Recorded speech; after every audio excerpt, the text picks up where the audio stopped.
Minha madrasta orquestrou uma série de falsas acusações para me privar da minha herança. Ao completar 21 anos, meu pai, influenciado por ela, me deserdou. 7 anos depois, a verdade veio à tona. Meus pais se divorciaram quando eu tinha 9 anos, compartilhando a guarda de forma igualitária. Passava os dias de semana com minha mãe, perto da escola, e os fins de semana com meu pai. Apesar da separação, ambos sempre foram gentis e atenciosos comigo. A separação me entristeceu, mas eu sabia que ambos me amavam. Alguns anos depois, meu pai conheceu Gina, que se tornaria minha madrasta. Fui apresentado a ela aos 11 anos. Parecia simpática, e meu pai estava genuinamente feliz, esperando que nos dessemos bem. Gina tinha filhas gêmeas, Emma e Emily, de 14 anos, criadas sem pai. As gêmeas eram imaturas e faziam birras quando contrariadas. Introvertido, eu observava seu comportamento. Após um ano de namoro, meu pai e Gina se casaram quando eu tinha 12 anos. Até minha mãe compareceu ao casamento. Fiquei animado com a nova família. Inicialmente, achei que Gina e eu nos dávamos bem, porém, alguns meses após a lua de mel, ela me disse que não gostava de mim. Insistiu que precisávamos fingir para o meu pai e que eu ficasse longe dela quando ele não estivesse por perto, pois eu a lembrava da minha mãe. Suas palavras me magoaram profundamente. Eu gostava dela e esperava uma boa relação. As gêmeas ouviram a conversa e me provocaram, dizendo que meu pai não me amava e preferia elas. Chorei e contei para minha mãe, que ligou para meu pai. Ele garantiu que Gina jamais diria tais coisas e que eu devia ter entendido mal. No fim de semana seguinte, durante minha visita, minha madrasta parecia chateada. Ficou quieta na frente do meu pai, mas assim que ele saiu, sussurrou que faria de tudo para que eu não tivesse mais um pai na minha vida se eu contasse algo para minha mãe. Ameaçou se divorciar e pegar todo o dinheiro dele, deixando-o na miséria. Aos 12 anos, temi pelo meu pai e concordei com a cabeça. A partir daquele dia, Gina fez da minha vida um inferno. Senti que tinha que suportar em silêncio. Sempre que estávamos sozinhos, ela dizia coisas cruéis, e eu me calava, esperando que parasse de me intimidar. Insultava minha altura e peso, chamando-me de feio. Esperava que meu pai percebesse, mas ele nunca notou. Acreditava que Gina e eu tínhamos uma boa relação e me obrigava a fazer compras e comer fora com ela e as gêmeas. Ela usava o cartão do meu pai para pagar as refeições, mas não me permitia comer nada substancial, só podia tomar sopa ou comer sobremesa. Eu ficava ali, miserável, observando-as terminar suas refeições enquanto chorava silenciosamente. Voltava para casa faminto, e ela me mandava para a cama sem comer. Chorava até dormir, faminto e exausto. Cheguei ao meu limite, assustados, zangado e frustrado com minha madrasta e meu pai. Por isso, detestava visitar meu pai nos fins de semana. Todas as sextas-feiras, inventava desculpas para ficar com minha mãe. Meus pais começaram a notar, e meu pai ligava, triste por não me ver. Minha mãe insistia para que eu contasse se algo estivesse errado, mas eu me calava, com medo das ameaças de Gina. Aos 14 anos, meu pai decidiu levar toda a família, inclusive eu, para a Grécia. Inicialmente, não queria ir, mas minha mãe me incentivou, dizendo que era uma boa oportunidade para viajar e conhecer o mundo. Relutantemente, concordei. Como sempre, Gina fingia ser doce e gentil na frente do meu pai, perguntando sobre a escola como se importasse. Percebi que ela me provocava sutilmente, fazendo comentários que não a mostravam como má. Por exemplo, quando mencionei jogar basquete, ela brincava dizendo que eu precisava ser mais alto, embora eu fosse alto para minha idade. Dizia que eu deveria me concentrar mais nos estudos se quisesse ter sucesso. As gêmeas debochavam e me chamavam de cabeça de vento, mesmo eu tendo notas melhores do que elas. Meu pai notava, mas ignorava. Sempre que eu dizia que seus comentários me magoavam, meu pai insistia que ela estava apenas brincando e que eu deveria relaxar. Isso continuou durante as férias. Um dia, em um momento de raiva, quando ela e as gêmeas estavam me provocando sobre meu peso enquanto eu tentava aproveitar a piscina, decidi revidar. Disse às gêmeas que seus queixos duplos eram vergonhosos. Vendo seus rostos caírem, virei-me para Gina e disse que ela não deveria usar um bolero sobre o biquíni porque sua barriga enorme ainda era visível, fazendo-a parecer um pinguim. O rosto de Gina ficou vermelho de vergonha, e ela correu para o quarto do hotel. As gêmeas começaram a gritar comigo, chamando-me de sexista e dizendo que era horrível dizer tais coisas sobre elas. Mais tarde, meu pai me confrontou, visivelmente zangado. Perguntou se eu havia falado com minha madrasta e minhas irmãs assim, e quando admiti, ele me repreendeu, dizendo que me criou melhor e que eu nunca deveria falar sobre o peso de uma mulher. Argumentei que elas estavam criticando meu peso, aparência e altura, mas meu pai me obrigou a pedir desculpas a Gina, que se trancou no banheiro chorando. Gina e as gêmeas fizeram um show ao aceitar minhas desculpas. Quando voltei para casa, contei tudo à minha mãe, e ela falou com meu pai, que tentou me culpar pela situação. Minha mãe ameaçou chamar o conselho tutelar se Gina comentasse sobre meu peso ou aparência novamente. Isso assustou meu pai, e depois disso, Gina nunca mais me disse nada. No entanto, ela e as gêmeas me ignoravam quando meu pai não estava por perto, o que eu não me importava. Aos 16 anos, minha mãe viajou por alguns dias, então fiquei com meu pai e Gina. Gina reclamou de ter que cozinhar para mais uma pessoa, então, na minha última noite, decidi fazer o jantar, pois minha mãe me ensinou a cozinhar desde cedo para ser independente. Gina quis convidar alguns amigos quando soube que eu estava cozinhando. Preparei a refeição, arrumei a mesa e servi o jantar. Todos adoraram a comida e me elogiaram. Meu pai decidiu lavar a louça, então fui para o meu quarto. De lá, ouvi Gina e seus amigos conversando alto do lado de fora da minha janela. Seus amigos diziam que ela tinha sorte de ter um marido legal e uma casa ótima. Quando mencionaram como era bom que eu tivesse cozinhado para eles, Gina começou a reclamar sobre como eu era irritante e que não suportava ver meu rosto. Disse que mal podia esperar até eu completar 18 anos para não ter que me ver nos fins de semana. Quando um de seus amigos mencionou novamente como eu parecia legal, Gina admitiu que esperava que eu falhasse na cozinha para poder me culpar por algo. Isso me chocou porque eu estava tentando ser educado com ela, mesmo sabendo que ela me odiava. Com o tempo, a antipatia de Gina por mim só cresceu. Durante a faculdade, quando visitei meu pai por alguns dias a pedido dele, Gina me ignorava completamente. Marcava atividades em família apenas com meu pai e as gêmeas ou com ela e as gêmeas, deixando-me em casa. Se eu acordasse tarde durante as férias, ela gritava comigo, chamando-me de preguiçoso e inconsiderado, mesmo eu sempre limpando tudo. Eu sempre era respeitoso com ela, porque meu pai ficaria furioso se eu não fosse. Apesar de ser educado e cuidadoso para não chateá-la, parecia que nada que eu fizesse era suficiente. Ela também era desrespeitosa com minha privacidade. Entrava no meu quarto enquanto eu dormia, acordando-me, ou entrava sem bater, deixando-me extremamente desconfortável. Revistava meu quarto e olhava embaixo da minha cama por razões desconhecidas. Recusava-se a pedir comida para mim, mas pedia para a família, nunca me convidando para acompanhá-los. Apesar disso, fiquei quieto, tentei ficar fora do caminho e passei tempo com meu pai sempre que possível. Agora, sobre o incidente principal. Quando completei 21 anos, meu pai me convidou para visitá-lo, dizendo que tinha notícias importantes para compartilhar. Fazia um tempo desde a última vez que o visitei, então me senti apreensivo, mas minha mãe me incentivou, dizendo que eram boas notícias. Concordei e comprei minhas passagens. Na chegada, meu pai me recebeu calorosamente no aeroporto e fomos para a casa dele. Perguntei sobre as notícias, mas ele disse que revelaria tudo durante o jantar em família. Quando chegamos, notei que as gêmeas também estavam em casa. Fazia um tempo que não via Emma e Emily, e elas não reconheceram minha presença, nem eu a delas. Naquela noite, durante o jantar, meu pai começou expressando o quanto se orgulhava de ter 3 filhos maravilhosos. Falou sobre sua gratidão por ter uma família tão amorosa e queria compartilhar algumas notícias emocionantes. O clima era positivo, e senti uma sensação de expectativa enquanto ele continuava falando, olhando para cada um de nós com um sorriso, incluindo Gina, que estava me lançando olhares gelados o dia todo. Meu pai continuou dizendo que havia perdido um amigo recentemente para um ataque cardíaco, o que o fez perceber como tinha sorte de nos ter. Ele havia falado com o advogado e feito um testamento. Ao ouvir a palavra testamento, Gina e as gêmeas se animaram. Meu pai disse que havia decidido deixar a casa para minha madrasta, pois ela era sua esposa. Gina sorriu e beijou-o na bochecha. A casa do meu pai tinha 5 quartos, e se Gina decidisse vendê-la, poderia fazer uma fortuna. Então, anunciou que estava deixando toda a sua conta de aposentadoria e seu carro para mim. Não era um carro qualquer, era um carro antigo que ele havia dedicado muito tempo e dinheiro para manter.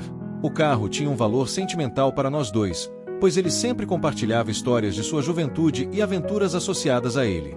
Ao processar essa informação, percebi que deixar o carro para mim era sua maneira de expressar seu amor.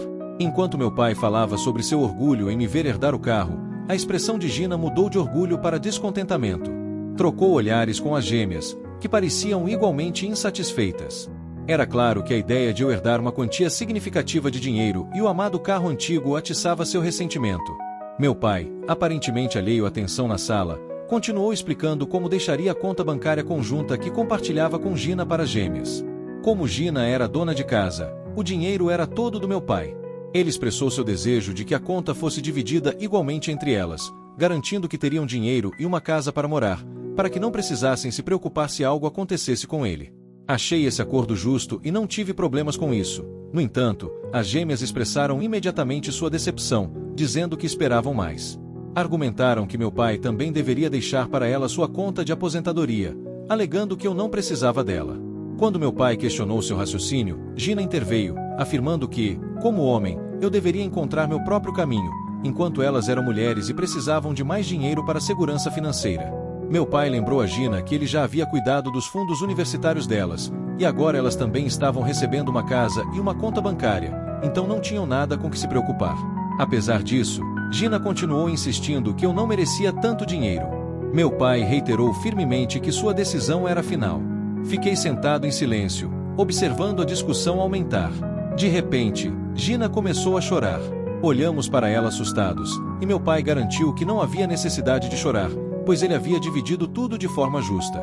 Em meio aos soluços, Gina alegou ter ficado em silêncio por anos para proteger a família, mas não aguentava mais. A sala caiu em um silêncio constrangedor, e meu pai e eu trocamos olhares confusos. Apesar da tensão palpável, ele gentilmente encorajou Gina a compartilhar o que estava pesando em sua mente. Em meio aos soluços, Gina começou a relatar como, alguns anos atrás, eu supostamente tentei me forçar sobre ela, mas ela havia mantido isso escondido para me proteger. Fiquei atordoado, completamente surpreso com a acusação inesperada. Antes que eu pudesse entender o que estava acontecendo, Gina começou a elaborar sua história inventada.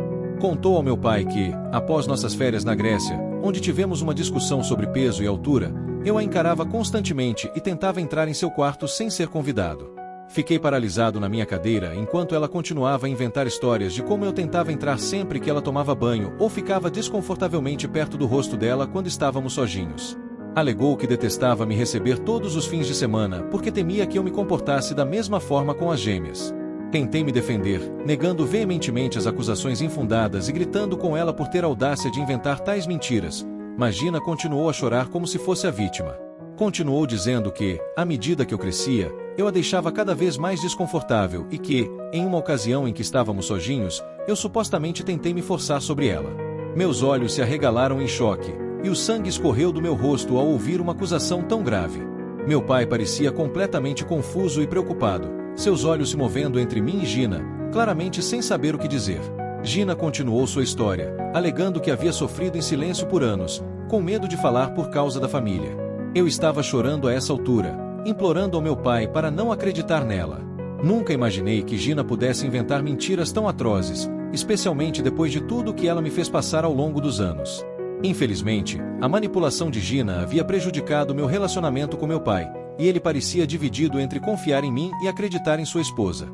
As gêmeas, influenciadas pela narrativa de sua mãe, apoiaram as falsas acusações de Gina e gritaram para que eu saísse de sua casa. Gritei de volta que era a casa do meu pai e que elas não deveriam acreditar nas mentiras de sua mãe. Em meio ao caos, meu pai olhou para mim e me disse para sair de casa até que o assunto fosse resolvido. Senti como um soco no estômago. Ser rejeitado pelo meu próprio pai, que escolheu acreditar em sua segunda esposa em vez de mim, me deixou magoado, confuso e traído. Peguei minhas coisas e saí da casa que um dia pensei que fosse minha. Voei direto para minha mãe, que ficou chocada ao me ver em sua porta. Quando contei tudo a ela, ela ficou furiosa e pronta para confrontar minha madrasta, mas eu pedi que não o fizesse, sabendo quão imprevisível e perigosa Gina poderia ser. Se ela podia inventar mentiras tão absurdas para me expulsar da casa do meu pai porque estava chateada com a herança, ela poderia fazer muito mais para arruinar minha vida. Eu não podia arriscar tê-la em minha vida por mais tempo, por isso decidi cortar meu pai permanentemente, já que ele escolheu acreditar nela. Ele não merecia me ter em sua vida. Mais tarde, minha mãe me disse que meu pai ligou para ela para expressar sua vergonha de ter um filho como eu e declarou que não queria nada comigo, apesar de suas tentativas de me defender terem sido em vão. O lado da família do meu pai, convencido pela história de Gina, também atacou minha mãe, acusando-a de criar um pervertido. Não consigo nem imaginar a dor que minha mãe sentiu ao ouvir tais palavras sobre seu filho. O dano estava feito, e Gina havia vencido. Gostaria de poder dizer que minha vida melhorou depois de cortá-la, mas não melhorou. Gina e as gêmeas continuaram me bombardeando com mensagens de texto vis, ameaçando que eu deveria ficar longe do meu pai para sempre. Ficou tão ruim que tive que mudar meu número para escapar delas. Mesmo depois disso, as coisas não melhoraram. As ações de Gina me deixaram aterrorizado de estar perto de qualquer mulher, temendo ser falsamente acusado novamente e perder meu emprego e carreira. Tinha medo de conhecer alguém ou ir a encontros. Durante toda essa provação, minha mãe me apoiou e acreditou em mim. Passei por episódios depressivos e suicidas graves, e minha mãe voou para morar comigo por alguns meses para garantir que eu estava bem. Lentamente, minha saúde mental melhorou, e comecei a reconstruir minha vida. Eventualmente, conheci uma mulher maravilhosa chamada Mara, que trouxe alegria de volta à minha vida. Ela mudou completamente minha vida, e minha mãe a adora. Mara e minha mãe significam tudo para mim, e graças a elas, continuo a viver minha vida com propósito. Há apenas uma semana, recebi uma ligação de um número desconhecido. Pensando que poderia ser da Amazon, atendi e, para meu choque, era meu pai. Fiquei atordoado ao ouvir sua voz depois de quase 7 anos. Ele parecia velho. Quando perguntei como ele conseguiu meu novo número, ele desviou a pergunta e perguntou se eu estava bem. Fiquei em silêncio e então disse para ele não me incomodar mais, pois eu não tinha nada a dizer a ele. Foi então que meu pai desabou e começou a chorar, implorando por meu perdão e admitindo o quão errado ele estava em abandonar seu próprio filho. Minha curiosidade foi despertada, então esperei que ele explicasse. Meu pai então revelou que Gina o estava traindo com seu melhor amigo há anos. Quando ele a confrontou com provas, ela parou de se esconder e confessou que estava cansada de ser casada com um homem patético como ele. Gina admitiu que só havia se casado com ele por seu dinheiro e detestava estar com ele. Quando meu pai a pressionou, ela confessou ter inventado todas as acusações contra mim porque me odiava e queria toda a sua riqueza para si e suas filhas. Como você pode imaginar, meu pai se divorciou dela, e ela não recebeu nada do casamento devido ao seu caso. Apesar de seus advogados lutarem por pensão alimentícia, meu pai disse que estava esperando para se divorciar de Gina para poder entrar em contato comigo e pedir desculpas pelo que me fez passar. Expressou seu desejo de compensar o tempo perdido e reconstruir nosso relacionamento pai-filho. Ao mencionar pai e filho, não pude deixar de zombar. Disse a ele que ele não era pai meu depois de quão rápido ele me abandonou pelas acusações desagradáveis de sua esposa. Disse a ele que não queria nada com ele e que ele deveria parar de me incomodar. Encerrei a ligação e esperei que ele entendesse a mensagem. Desde então, tenho sido bombardeado com ligações do meu pai e do lado de sua família, com quem nem sequer converso, dizendo que meu pai já sofreu o suficiente e que estou apenas tornando as coisas mais difíceis para ele. Suas mensagens me deixam em conflito. Sou o vilão por me recusar a falar com meu pai depois que ele me cortou devido às falsas acusações de Gina? Atualização 1. Minha postagem foi bloqueada, mas espero que esteja tudo bem agora. Publiquei o link e fiz o meu melhor com o espaçamento. Estou no celular. A todos que compartilharam seu apoio e histórias, obrigado. Significa muito para mim saber que não estou sozinho nisso. Tenho tentado me concentrar na minha cura e seguir em frente, mas esses eventos recentes têm despertado muitas emoções. Tenho refletido sobre meu passado e, embora seja doloroso, percebo que minhas experiências moldaram quem sou hoje. Aprendi a valorizar os relacionamentos genuínos que tenho, especialmente com minha mãe e Mara. Elas têm sido minha rocha em tudo isso. Quanto ao meu pai, sinto uma mistura de raiva e pena. Não consigo acreditar que ele se permitiu ser manipulado por tanto tempo, mas também entendo que as pessoas podem ficar cegas para a verdade quando estão apaixonadas ou com medo de perder alguém. Isso me faz pensar como ele pôde deixar as mentiras de Gina obscurecerem o vínculo que tínhamos. Neste momento, estou me concentrando na minha saúde mental e continuando a construir uma vida que me traga alegria. Estou lentamente aprendendo a confiar novamente e espero um dia encontrar uma maneira de perdoar meu pai, não por ele, mas pela minha própria paz de espírito. Obrigado novamente a todos por ouvirem minha história. Se alguém tiver conselhos sobre como lidar com a traição familiar e seguir em frente, adoraria ouvir.